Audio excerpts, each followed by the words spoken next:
योग वशिष्ठ का ये सूत्र कहता है, after rejecting through reasoning all that can be known as non-truth, what remains as pure consciousness, regard that as your real self। अर्थात सूत्र कहता है, तर्क के द्वारा जो कुछ असत्य कहा जा सकता है उसे अस्वीकार करने के बाद जो शुद्ध चेतना रह जाती है उसे ही अपना वास्तविक रूप समझें।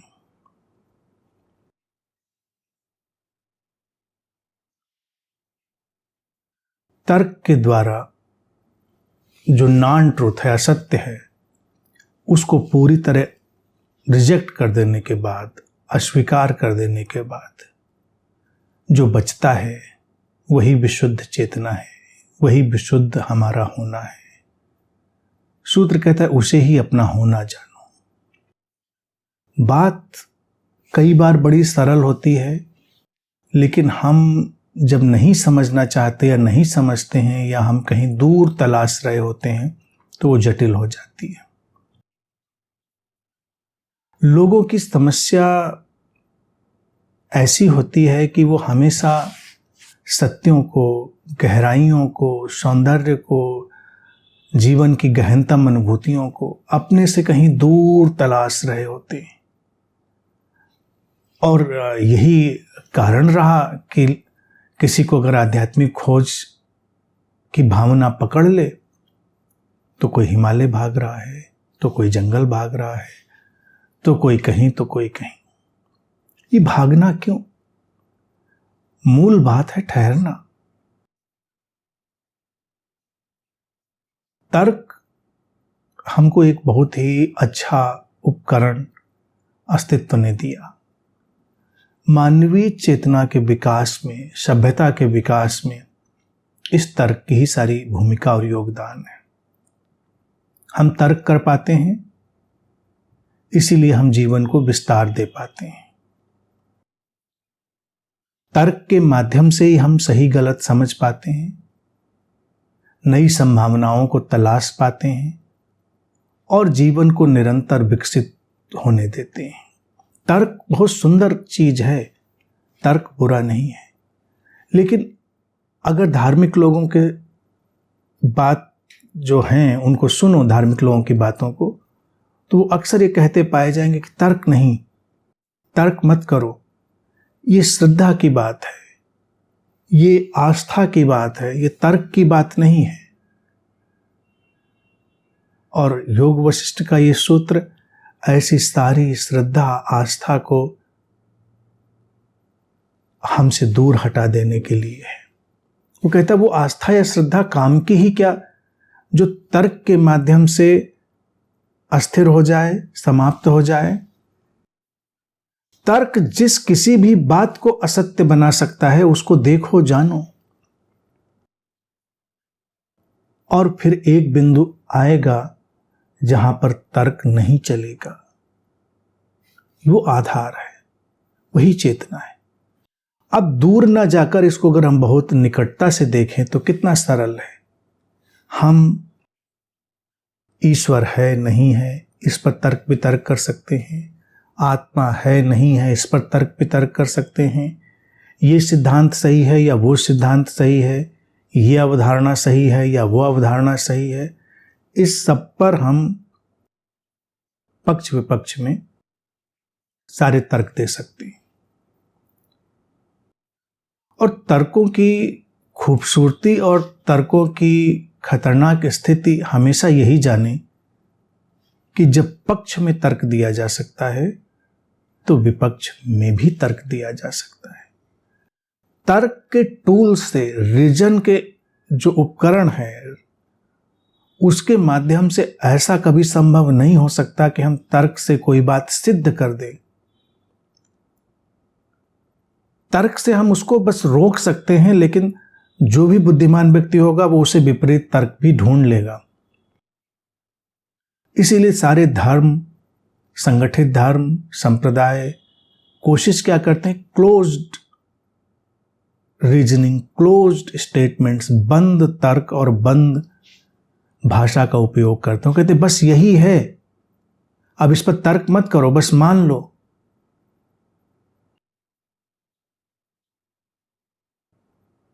अब संगठित धर्म या ऐसे संप्रदायों की जो बातें हैं इसीलिए हास्यास्पद हो जाती हैं। वो कहेंगे कि बस मान लो, तर्क मत करो।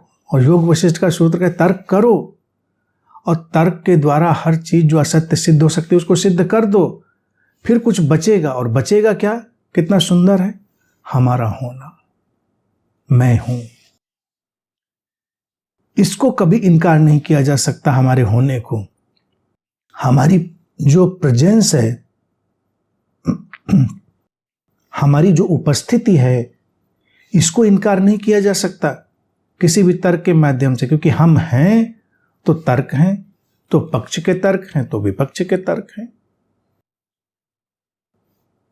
अब यहां पर अगर हम इसको मैथमेटिकल फार्मूले से देखें, गणितीय ढंग से भी देखें, तो हम कहें कि मैं ये हूं, मैं वो हूं, I am this, I am that, तो ये और वो, दिस और दैट तो सब काटे जा सकते हैं, लेकिन उसमें से जो नहीं कटेगा, आई एम, मैं हूं। व्यक्ति के मैं नहीं मानता कि ऐसा कुछ भी है, लेकिन वो अपने होने को तो इनकार नहीं कर सकता। होना तो है, उसकी प्रेजेंस तो है, उसकी उपस्थिति तो है। योग वशिष्ठ इसी सुंदरतम, सरलतम और क्रांतिकारी बात की तरफ इशारा कर रहा है कि सब बातों को छोड़कर अपने होने को जानो। वो होना जो इस या उस पर, दिस या दैट पर नहीं खड़ा है, वो होना ही हमारा होना है। वही चेतना है, वही आत्म है, वही स्रोत का प्रवाह है। ये हमारा होना, आई एम।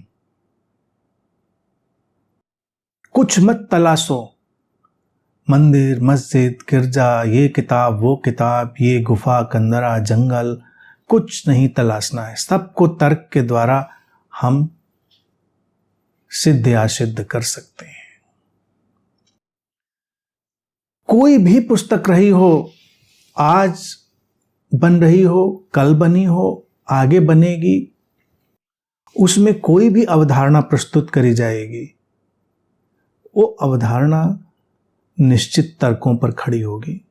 कुछ तर्क होंगे और हर तर्क को हम खंडित मंडित कर सकते हैं। जो विशुद्ध चेतना बचेगी वो बस होना, उसको तर्क से हम खंडित नहीं कर पाएंगे। और ये होना हमारा ही होना नहीं, इसको जब हम थोड़ा और विस्तार देंगे तो हम देखेंगे कि जो कुछ भी है एज इट इज, उस होने को अगर हम वैसा क्या वैसा देख लेते हैं, तब हम चैतन्य में हैं, मुक्त हैं। कोई भी तर्क, कोई भी अवधारणा आप सीमित नहीं कर रही या बांध नहीं रही। जैसे उदाहरण के लिए पानी, विज्ञान जब इस बात को जान लेता है कि कुछ निश्चित तत्वों से मिलकर पानी बनता है, हाइड्रोजन, ऑक्सीजन मिले, इस विशेष परिस्थिति में पानी बन गया। अब इस पर कोई तर्क नहीं है, हमने सिद्ध कर लिया, इस बात को देख लिया, ये होने जैसी घटना हो गई, पानी है। अब पानी अच्छा है, बुरा है, पवित्र है, अपवित्र है, ये सब हम बनाएंगे। कोई आबे जमजम बनाएगा, तो कोई गंगा जल बनाएगा, तो कोई कुछ बनाएगा। पानी पानी है, पानी का अपना होना है, उसकी अपनी संरचना है, न वो पवित्र है ना अपवित्र है। धारणाएं अच्छा और बुरा बनाएंगी, पवित्र और अपवित्र बनाएंगी, लेकिन धारणाएं हमारा होना नहीं है, धारणाएं चेतना का होना नहीं है, धारणाएं तर्क का क्षेत्र है। और तर्क का उपयोग हम कब करते हैं? अगर इस हम मानसिक पृष्ठभूमि पर ही देखें, हम कोई बात सिद्ध या सिद्ध करना चाहते हैं, हम कोई नैरेटिव क्रिएट करना चाहते हैं तो हम तर्क का उपयोग करते हैं। कोई भी पुस्तक उठाकर हम देख ले इतिहास में, धार्मिक पुस्तक हो, राजनीतिक पुस्तक हो, चिंतन की पुस्तक हो, कैसी भी पुस्तक हो, हर पुस्तक अपना एक नैरेटिव सेट करती है, एक कहानी, एक आख्यान, एक धारणा हमारे सामने रखती है। तो वो कुछ तर्कों का चुनाव करती है, कुछ तर्कों को छोड़ती है। इसीलिए बहुत सारी बातों पर हमेशा प्रश्न चिन्ह इसीलिए लगा रहता है कि जो व्यक्ति उसको प्रस्तुत कर रहा है वो पेश करना क्या चाहता है, उसका उद्देश्य क्या है, वो दिखाना क्या चाहता है, उसके निहितार्थ क्या है, उसके वेस्टेड इंटरेस्ट क्या है, उसका स्वार्थ क्या है या मनसा क्या है, कुछ भी हो सकता है। तब तर्कों का कुशलता से उपयोग किया जाएगा, लेकिन कुछ तर्क रखे जाएंगे, कुछ तर्क हटाए जाएंगे। कालांतर में कोई भी व्यक्ति फिर किसी और तर्क के साथ पहले वाले तर्कों को निरस्त कर देगा, रिजेक्ट कर देगा। योग वशिष्ठ का यह सूत्र कहता है कि खेलो तर्कों के साथ, क्योंकि आधुनिक मनुष्य के पास तर्क भी एक उपयोगी यंत्र है, तर्क बेकार नहीं है, लेकिन बस खेलो तर्क के साथ। तर्क से उलझो नहीं और तर्क से कुछ सिद्ध या असिद्ध करके मत समझ लो कि हमारे सामने सत्य आ गया है। हमारे सामने एक अवधारणा आ गई है। हाँ, तर्क के माध्यम से हम कई बार अवधारणाओं को रिफाइन करते चले जा सकते हैं। जैसे अवधारणाएं भी ऐसी हो सकती हैं बिल्कुल रॉ और थोड़ी शुद्ध। कुछ अवधारणाएं इतनी बचकानी हो सकती हैं कि वो देखते ही तर्क उनको खंडित कर देगा, लेकिन फिर कुछ अवधारणाएं ऐसे तराश कर हमारे सामने लाई जाती हैं जैसे हमने कोई रत्न तराश दिया हो। तब वो जो सुस्पष्टता है, जो क्लैरिटी है, उसके निकटतम पहुंच जाती हैं। वो स्पष्टता हो ही नहीं जाती हैं, वो सत्य हो ही नहीं जाती हैं, उसके निकटतम पहुंच जाती हैं। है अभी भी अवधारणा ही है, अभी भी वो कॉन्सेप्ट। इसीलिए शब्द में जब भी कोई बात कही जाएगी वो एक कॉन्सेप्ट ही होगी, अवधारणा ही होगी, वो सत्य नहीं होगा। सत्य तो होगा हमारा होना, अनाम, अरूप, नेमलेस, फॉर्मलेस, और ये अकाट्य है। इसको अब रिजेक्ट नहीं किया जा सकता। तो इतने सरल ढंग से ही अगर हम यहां तक आ गए तो हमने योग वशिष्ठ के सूत्र को समझ लिया। होना, जस्ट आई एम, मैं हूं। हर व्यक्ति जिस बात से पीड़ित और परेशान है, मैं ये हूं, मैं वो हूं, मैं अच्छा हूं, मैं बुरा हूं, मैं साधु हूं, मैं असाधु हूं, मैं ध्यानी हूं, मैं गैर ध्यानी हूं, मैं आध्यात्मिक हूं, मैं गैर आध्यात्मिक हूं। फिर मोटे मोटे विभाजन तो हैं ही हैं, मैं हिंदू हूं, मैं मुस्लिम हूं, मैं फला हूं, मैं धिका हूं, मैं शिक्षित हूं, मैं अशिक्षित हूं, मैं ये हूं, मैं। हम कितना भी विस्तार अपना देखेंगे, हम उसमें कुछ एडजेक्टिव जोड़ रहे होंगे कि मैं ये हूं, मैं कलाकार हूं, मैं कलाकार नहीं हूं, मैं ऐसा नहीं हूं, मैं वैसा हूं। वो सब किसी धारणा, किसी तात्कालिक उद्देश्य, कंटेम्परेरी पर्पस से उपस्थित हो गई व्यवस्था मात्र है। एक व्यक्ति कहीं पर खड़ा है और उसको कुछ अच्छा बोलने की आवश्यकता उस समय है, ऐसी परिस्थिति है और वो अच्छा बोलता है, तो इस बोलने मात्र से वो वक्ता नहीं हो गया, ओरेटर नहीं हो गया। कुछ परिस्थिति ऐसी बनी कि उसको कुछ अच्छा लिखना पड़ गया, तो इससे मात्र वो लेखक नहीं हो गया। लेकिन नहीं, हम लोगों की बीमारी मनुष्यता में क्या हो गई कि जो तात्कालिक उपयोगिता हो सकती थी, कंटेम्परेरी यूज हो सकता था, उसको हमने अपना होना बना दिया। मैं लेखक हूं, मैं कवि हूं, मैं अभिनेता हूं, मैं नेता हूं, मैं ये हूं, मैं वो हूं। और उस सब में खो गया क्या? जो हूं, मैं हूं, कलरलेस होना, चैतन्य।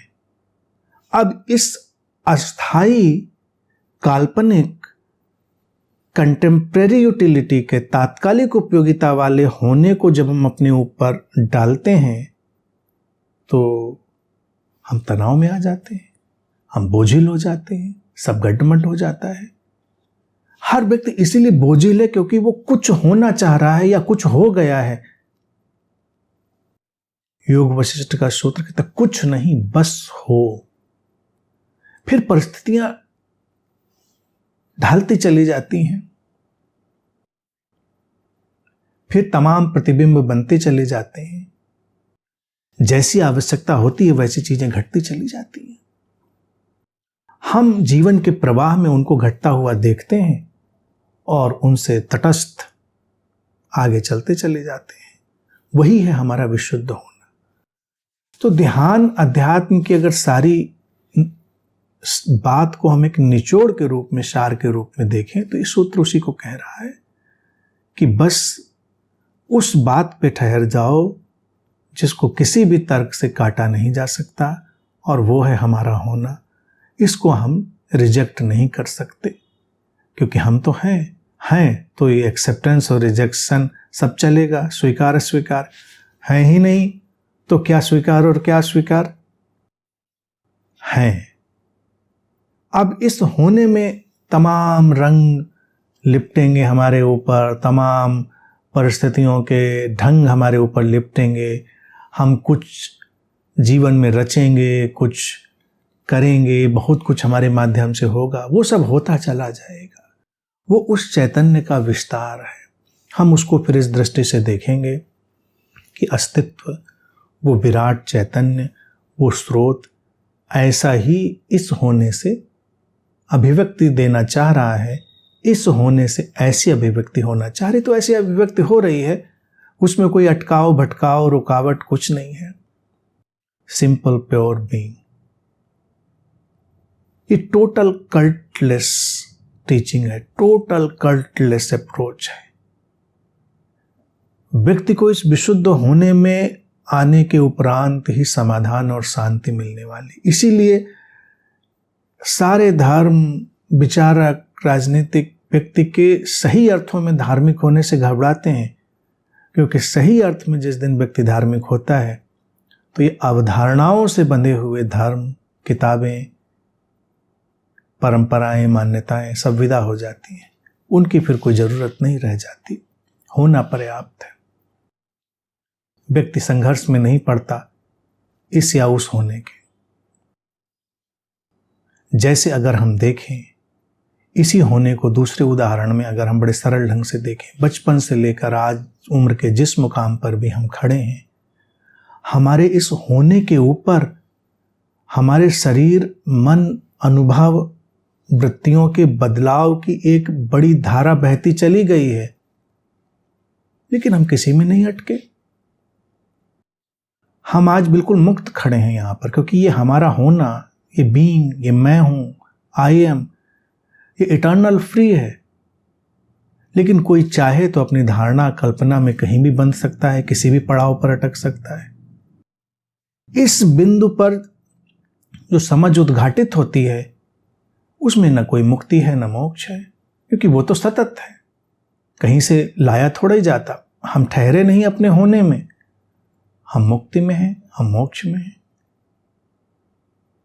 हटेंगी केवल कल्पनाएं, बंधन कल्पना में है, सारी पीड़ा उलझाव कल्पना में है।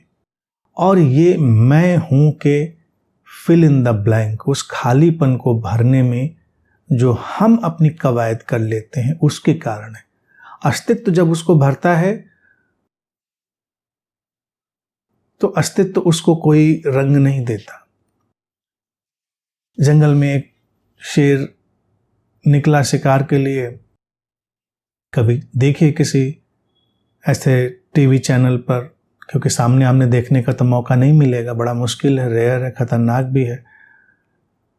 कितनी वीरता, चतुराई और दांव पेच सब वो लगा लेता है। इसके बाद शिकार हो गया, उसने अपना बस भोजन पाया, अपने रास्ते चला। उसको कोई वीरता का मेडल नहीं मिलता, उसको कोई उपाधि नहीं मिलती कि आज तो इन्होंने कितनी वीरता का काम किया, मरते मरते बचे फिर भी अपना शिकार किया और ये किया वो किया, क्या कमाल। कुछ नहीं, क्योंकि उस समय अस्तित्व उस बीइंग से, उस उपस्थिति से वैसा ही काम ले रही है और वो हो गया, काम खत्म। तो अगर हम अपने शुद्ध होने में रह जाते हैं तो हमारे माध्यम से बहुत कुछ होता है, लेकिन हम उसमें अपने को टैग नहीं करते कि हम ये हैं। कुछ लोग कुछ हो जाते हैं, कुछ ध्यानी हो गए तो ध्यानी होने पे इतराए घूम रहे हैं, कुछ ने 2-4 कविताएं लिख मारी, किताब लिख मारी, वो अपना कवि लेखक होने में इतराए हैं, कोई कुछ टीटा म्यूजिक बजा लिए उसमें संगीतकार होने में इतराए हुए हैं, कोई अभिनेता, कोई नेता, कुछ। और कुछ लोगों को कोई बात सुलझाकर समझाने की कला दे दी, अस्तित्व ने अभिव्यक्ति उनके होने से वो कर ली, तो अपने गुरु होने में इतराए घूम रहे हैं, कुछ शिष्य होने में इतराए घूम रहे हैं। ये सब इतर बातें हैं। फिल इन द ब्लैंक हम ना करें, अस्तित्व को करने दें। बस हम अपने होने में ठहरे, वही विशुद्ध चैतन्य है और वो अकाट्य है, वो शाश्वत है, वो इटर्नल है, वो नष्ट नहीं होता, वो जैसा है बस वैसा ही है।